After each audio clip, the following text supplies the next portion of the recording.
Hello বন্ধুরা, তোমাদের সকলকে স্বাগতম সাকসেস বাস ইউটিউব চ্যানেলে। তো গত ক্লাসে আমরা নাউন ফ্রাকশন নিয়ে আলোচনা করেছিলাম। তো চলো আজকে আমরা তারপর থেকে আগে বাড়বো।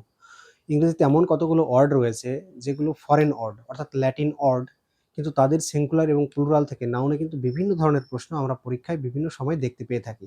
তো আজকে আমরা সেই ওয়ার্ডগুলো নিয়ে আলোচনা করব যেগুলো পরীক্ষাতে বারে বারে এসেছে এবং যেগুলো ল্যাটিন ওয়ার্ড থেকে নেওয়া হয়েছে, এবং সেগুলো সিঙ্গুলার এবং প্লুরাল কী হবে সেটা আমরা এই ছোট্ট ভিডিওর মধ্যে দিয়ে জেনে নেওয়ার চেষ্টা করব। তো চলো। তো এখানে দেখো লেখা রয়েছে কিছু সিঙ্গুলার ওয়ার্ড, কিন্তু তাদেরকে আমাদের কনভার্ট করতে হবে কিসে? প্লুরালে। এবার আমরা যদি এই রুলস বা নিয়মটা না জানি তবে কিন্তু এটা আমাদের জন্য অনেক বড় প্রবলেমেটিক হয়ে দাঁড়াতে পারে। তো চলো, প্রথমে আমরা দেখতে পাচ্ছি এখানে মেমোরেন্ডাম লেখা আছে, অ্যাজেন্ডাম, ওভাম, ডাটাম এবং ডাটা। এই ওয়ার্ডগুলো যদি তুমি দেখো তো দেখবে প্রত্যেকটা ওয়ার্ড কিন্তু শেষ হয়েছে কি দ্বারা? ইউএম দ্বারা। অর্থাৎ এমন ল্যাটিন শব্দ যেগুলো ইউএম দ্বারা কি হয়েছে? শেষ হয়েছে। তাদেরকে যদি আমরা প্লুরাল করি তবে এই যে ইউএমটা রয়েছে সেই ইউএমটাকে আমরা চেঞ্জ করবো কিসে? ইউএমটাকে চেঞ্জ করে দেবো আমরা সোজাসুজি এতে। কিসে কনভার্ট করে দেবো? এতে। তাহলে এই যে ইউএম যেটা রয়েছে সেটা কনভার্ট হবে সোজাসুজি কিসে বলো? সোজাসুজি কনভার্ট হবে এতে। যদি এতে কনভার্ট হয়ে থাকে তবে মেমোরেন্ডামকে আমরা কি লিখবো? মেমোরেন্ডামকে আমরা লিখবো মেমোরেন্ডা। MEMORANDA। এটাই হচ্ছে মেমোরেন্ডামের প্লুরাল ফর্ম। আশা করি বোঝাতে পেরেছি। তাহলে অ্যাজেন্ডাম কি হবে?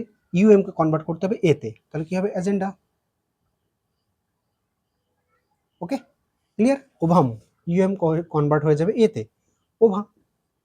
ডাটাম কি হবে? ডাটা, কারণ ইউ এটা উঠে গিয়ে কি বুঝবে? এ। এবার কি হবে? ডিকটাম, তাহলে কি হবে তোমরা বলো? এটা তোমাদের জন্য কমেন্ট বক্সে রেখে দিলাম। এইবার আসি, এরকমই আবার কতগুলো ল্যাটিন ওয়ার্ড রয়েছে যাদের শেষে কি রয়েছে? ইউএস, অর্থাৎ ইউএস দ্বারা কনক্লুড হচ্ছে। তো সেই সকল সিঙ্গুলারকে প্লুরাল কনভার্ট করার জন্য আমাদেরকে এই যে ইউএসটা রয়েছে ইউএসটাকে চেঞ্জ করে দিতে হবে আই এ। ইউএসটাকে কিসে কনভার্ট করতে হবে? আই। তাহলে এই যে রেডিয়াস কথা লেখা আছে সেটা কি হবে? রেডি, RADI, এবং ইউএস এর জন্য আরেকটা আই, রেডি হয়ে গেল। সিলেবাস ইউএসকে যদি আমি আই কনভার্ট করি কি হবে? Syllabi, SYLLABI। আশা করি এটাও বুঝতে তোমাদের কোনো কষ্ট নেই। ওকে, তাহলে এই যে ল্যাটিন ওয়ার্ডগুলো এখানে তোলা হয়েছে না, এইগুলো পরীক্ষাতে বিভিন্ন সময় জানতে চাওয়া হয়েছে, এবং এইগুলো সিঙ্গুলার এবং প্লুরাল, এটা থেকে কিন্তু প্রশ্ন বহুবার এসেছে।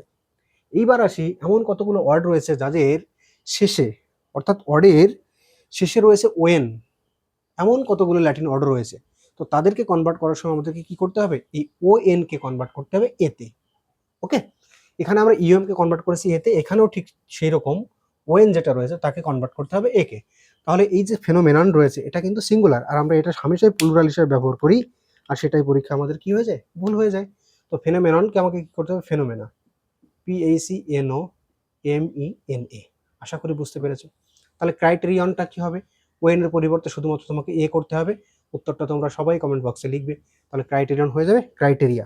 সেটাই তোমরা কমেন্ট বক্সে লিখবে। যতবার লিখবে সেটা তোমাদের ততই বেশি কি হবে? আত্মস্থ হবে। তো এই যে শব্দগুলো তোলা হয়েছে, বেসিক্যালি এই শব্দগুলো পরীক্ষায় বারবার এসেছে জন্য এই শব্দগুলো তোলা হয়েছে, অর্থাৎ ওয়ার্ডগুলো তোলা হয়েছে।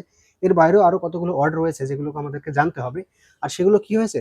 সেগুলো শেষ হয়েছে ইউএম দ্বারা, কিন্তু তাদের প্লুরালের যে নিয়ম, তাদের প্লুরালের যে রুল, সেটা একটু এর থেকে আলাদা।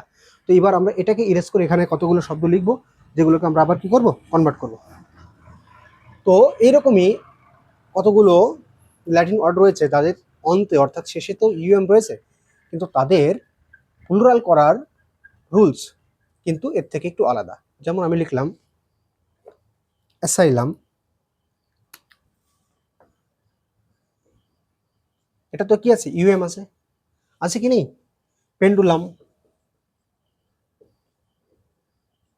ওকে, তাহলে এই যে শব্দগুলো আমরা লিখেছি এদের যে চেঞ্জের নিয়ম সেগুলোকে আমাদেরকে একবার জেনে নিতে হবে।